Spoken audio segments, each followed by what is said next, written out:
Hatred towards my country was at an all-time high. We had an illegitimate president who used fear to push his illegal acts, all the while leaving our nation holding the bag. Biological weapons, anthrax, botulinum toxin, sarin, mustard, and VX nerve agent, nuclear weapons production.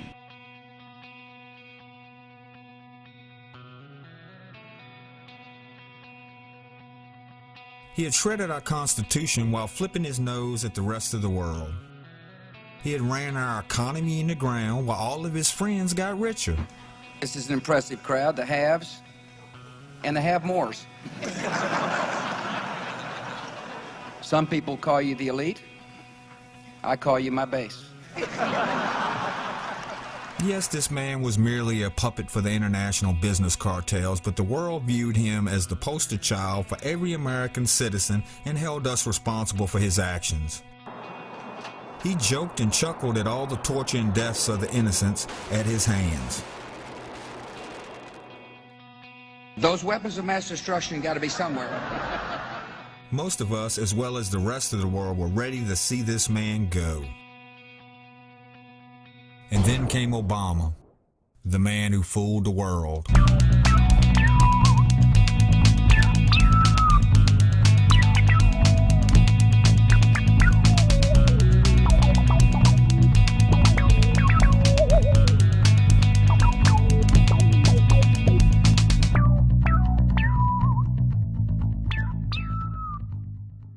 On November 4th, 2008, Barack Hussein Obama was elected as the 44th President of the United States of America, and the people rejoiced. The celebration rang out around the world.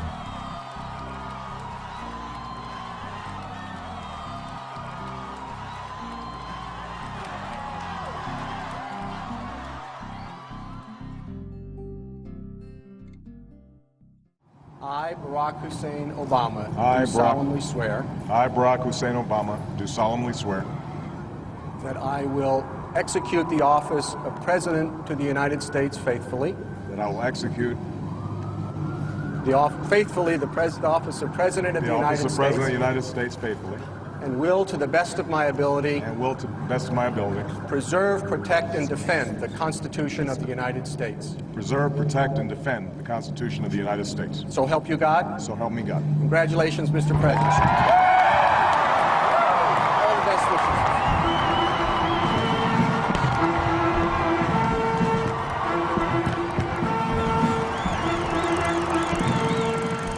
After being sworn in, Obama grabbed the bull by the horns, pushing full steam ahead on his promises, requesting a temporary halt to get more trials and a new dawn of government transparency. And the rule of law will be the touchstones of this presidency. During this period of economic emergency, families are tightening their belts, and so should Washington.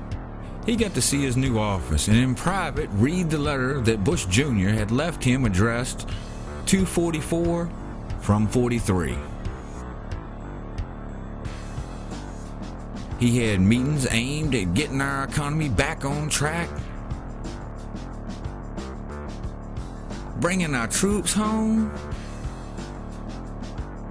He even called Israel and the Palestinians to speak about resolving the Gaza conflict. He was on a roll. You know, these kinds of moments come around just every so often. The American people are really counting on us now.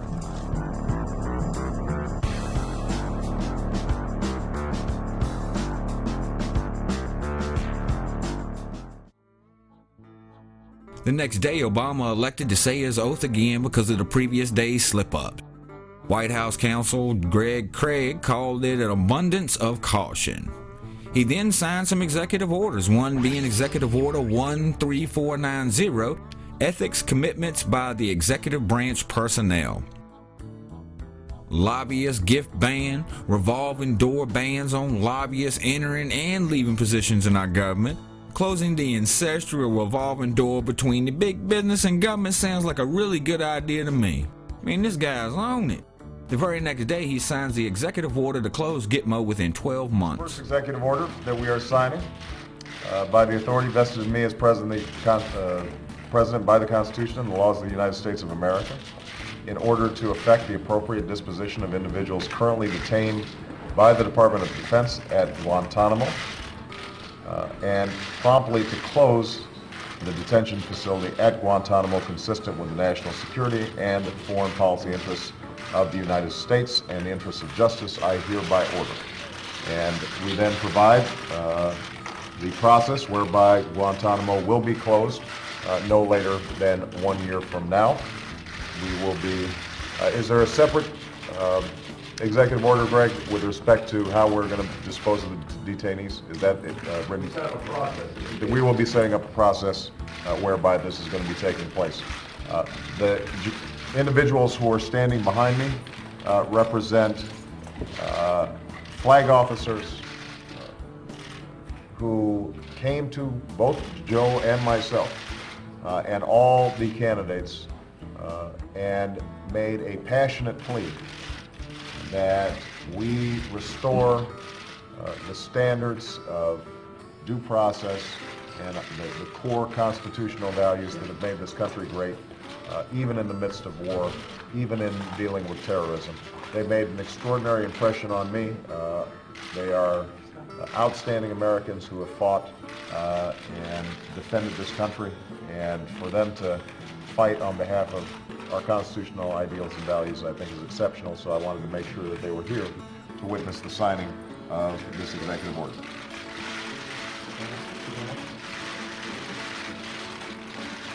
There we go.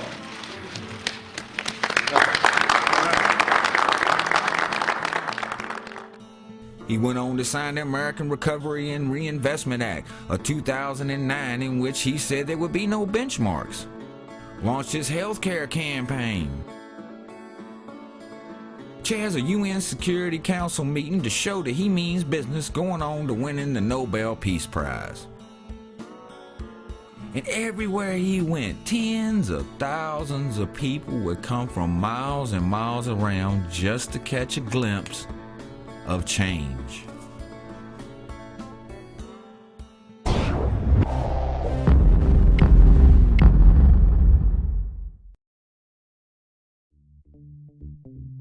Today, as the presidential election is approaching rapidly, the country seems a lot different than what was promised 3.5 years ago. Obama's approval decline paints the picture of broken promises. He dropped from his 70% approval rating in his first 3 months to 44.4% at the end of his third year. Gitmo is still open and operational 3 years after his executive order to close it. Heck, they even just recently finished building a $750,000 taxpayer soccer field there. He had campaigned on transparency of government and the protection of privacy for all U.S. citizens, but we've watched a different story unfold over the last few years as he has extended the Patriot Act twice. President Barack Obama has signed a one-year extension of several provisions in the nation's main counterterrorism law, the Patriot Act. They would have expired on Sunday. They authorized court-approved roving wiretaps to permit phone surveillance. They also allowed the seizure of records and property in anti-terror investigation. He signed the National Defense Authorization Act of 2012, which allows for the indefinite detention of U.S. citizens. 10 years after 9/11, in the wake of the demise of Osama bin Laden, the only leader that al-Qaeda has ever known. And we're passing a provision that would codify the indefinite detention without trial of suspected enemies of the state. And that includes, as you mentioned, American citizens apprehended here on U.S. soil. We have not codified indefinite detention without trial since the McCarthy era. That's how extreme this is. He said he did it with reservations, adding a signing statement that he has the power to detain Americans, but claims he won't. He signed the National Defense Resources Preparedness Executive Order, giving him the authority to commandeer all domestic U.S. resources, food, water, infrastructure, energy and transportation, and forcibly draft American citizens into the military. He has extended the time the National Counterterrorism Center can collect and hold on to records of U.S. citizens and residents for 180 days, which Bush had enacted, to 5 years, even where those people have no suspected ties to terrorism. He signed Bill H.R. 347, which gives a whole new meaning to the term free speech zone, as there will be none near what the government deems restricted buildings or grounds, disrupt the orderly conduct, basically protest, of government business or official functions. This would include events like the RNC, the DNC, or other gatherings where people would want to use their First Amendment right to voice their discontentment to the people they're discontent with. In today's America, even hugging and dancing at a national monument is no longer tolerated and will be treated like a national security risk. We're moving, man. We're in love. We're stopping. We're stopping. We're stopping. You're not arresting us for standing here. For what? Turn around, put your hands behind your back. Hey, watch my arm!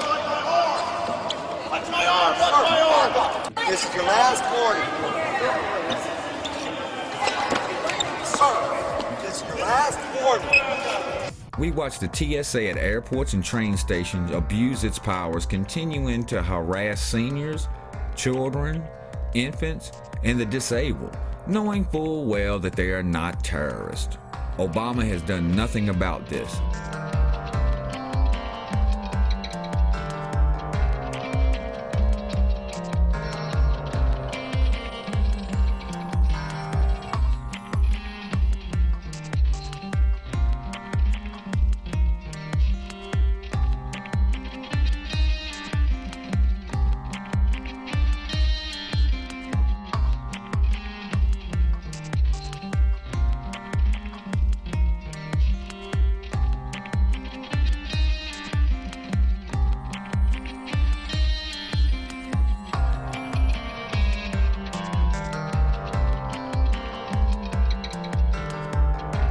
We've also watched how he reacts to national disasters like the BP oil spill.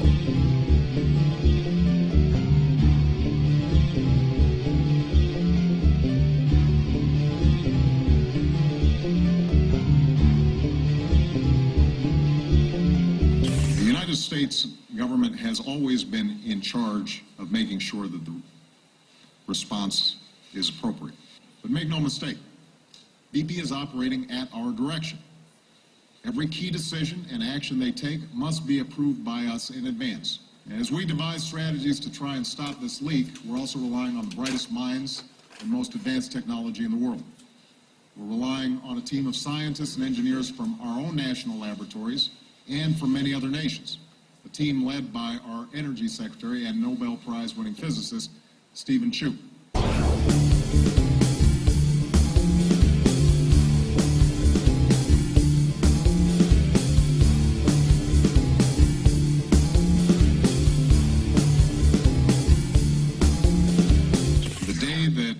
Collapsed and fell to the bottom of the ocean. I had my team in the Oval Office that first day. Those who think that we were either slow on our response or lacked urgency don't know the facts. This has been our highest priority since this crisis occurred. And we understood from day one the potential enormity of this crisis and acted accordingly.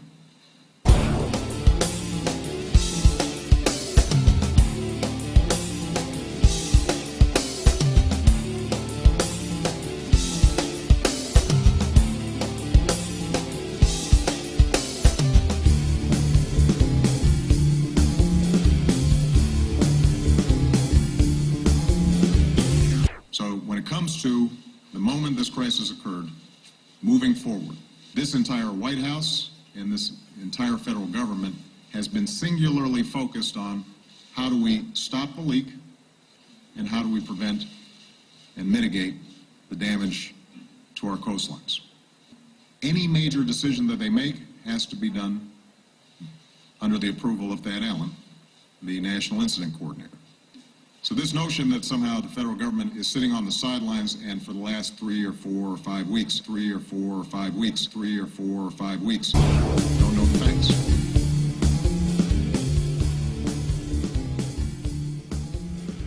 We watched Obama give away our money to companies like Solyndra Solar, a big Obama campaign donor, who turned around and went bankrupt after getting over $500 million. He first tried blaming Bush. Solyndra, this is a loan guarantee program that predates me. Then later, he said that he had no regrets about giving them the money. Do you regret that? No, I don't. His administration has armed Mexican drug cartels with guns from U.S. gun stores in the Fast and Furious sham to Bush gun control. When did you first know about the program, officially I believe called Fast and Furious? To the best of your knowledge, what date? I'm not sure the exact date, but I probably heard about Fast and Furious for the first time over the last few weeks. He says over the last few weeks. That is on May 3rd, 2011. Listen to this interview the President of the United States, not the Attorney General, the President of the United States, had with CNN Espanol back in March. There have been problems. I heard on the news about this story that Fast and Furious, where allegedly guns were being run into Mexico, and ATF knew about it but didn't apprehend those who had sent it. Eric Holder, the Attorney General, has been very clear that he knew nothing about this. We've assigned a IG, Inspector General, to investigate it. While allowing drug cartels to move tons of cocaine into our country for information on rival drug cartels. He got his Obamacare passed, and even though its constitutionality is in the Supreme Court's hands now, and the decision is not expected until this summer, gave the IRS $500 million to enforce it. So there's not only an economic element to this and a legal element to this, but there's a human element to this. And I hope that's not forgotten in this political debate. Ultimately, I'm confident that the Supreme Court will not take what would be an unprecedented, extraordinary step of overturning a law that was passed by a strong majority of a democratically elected Congress. Many federal district judges have already ruled that Congress has no authority to force Americans to buy a particular product such as health care. Obama has claimed to have directed the assassination of Osama bin Laden, who had been reportedly dead years before, but won't show a shred of evidence that he's dead. You will not see bin Laden walking on this earth again. And with that, the White House says the world will just have to take their word for it. Keep in mind that we are absolutely certain this was him. We've done DNA sampling and testing. And so there is no doubt that we killed Osama bin Laden. It is important for us to make sure that very graphic photos of somebody who was shot in the head are not floating around as an incitement to additional violence, as a propaganda tool. That's not who we are. His administration has supported revolutions in other countries, which led to military rule, the killing of a once ally, Muammar Gaddafi,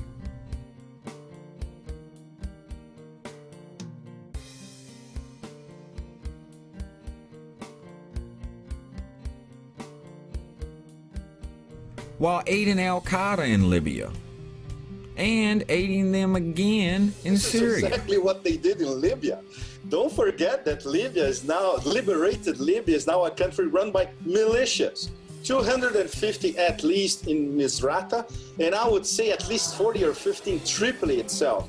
And the military commander of Tripoli is a former Al-Qaeda asset. They've been working together since, at least for the past 10 months at least in Libya, and for the past 3 or 4 months at least in Syria as well. It's the same modus operandi. But I guess since the Obama administration declared that the war on terror was over and that we had won, Al-Qaeda must be on our side now. Well, the war against sick people still continues, even though Obama and his administration had said, when it comes to medical marijuana, I have more of a practical view than anything else. I mean, my attitude is that if it's an issue of doctors prescribing medical marijuana as a treatment for glaucoma or as a cancer treatment, I think that should be appropriate, because there really is no difference between that and a doctor prescribing morphine or anything else. Well, what the president said during the campaign, you'll be surprised to know, will be consistent with what we'll be doing here in law enforcement. He was my boss during the campaign. He is formally and technically and by law my boss now. And so what he said during the campaign is now American policy. But this is what they have done since then.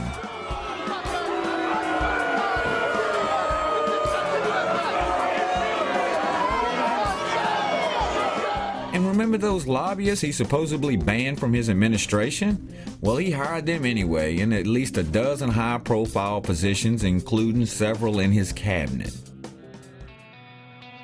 For a guy who campaigned on the anti-Bush platform, he sure has continued Bush's policies in overdrive.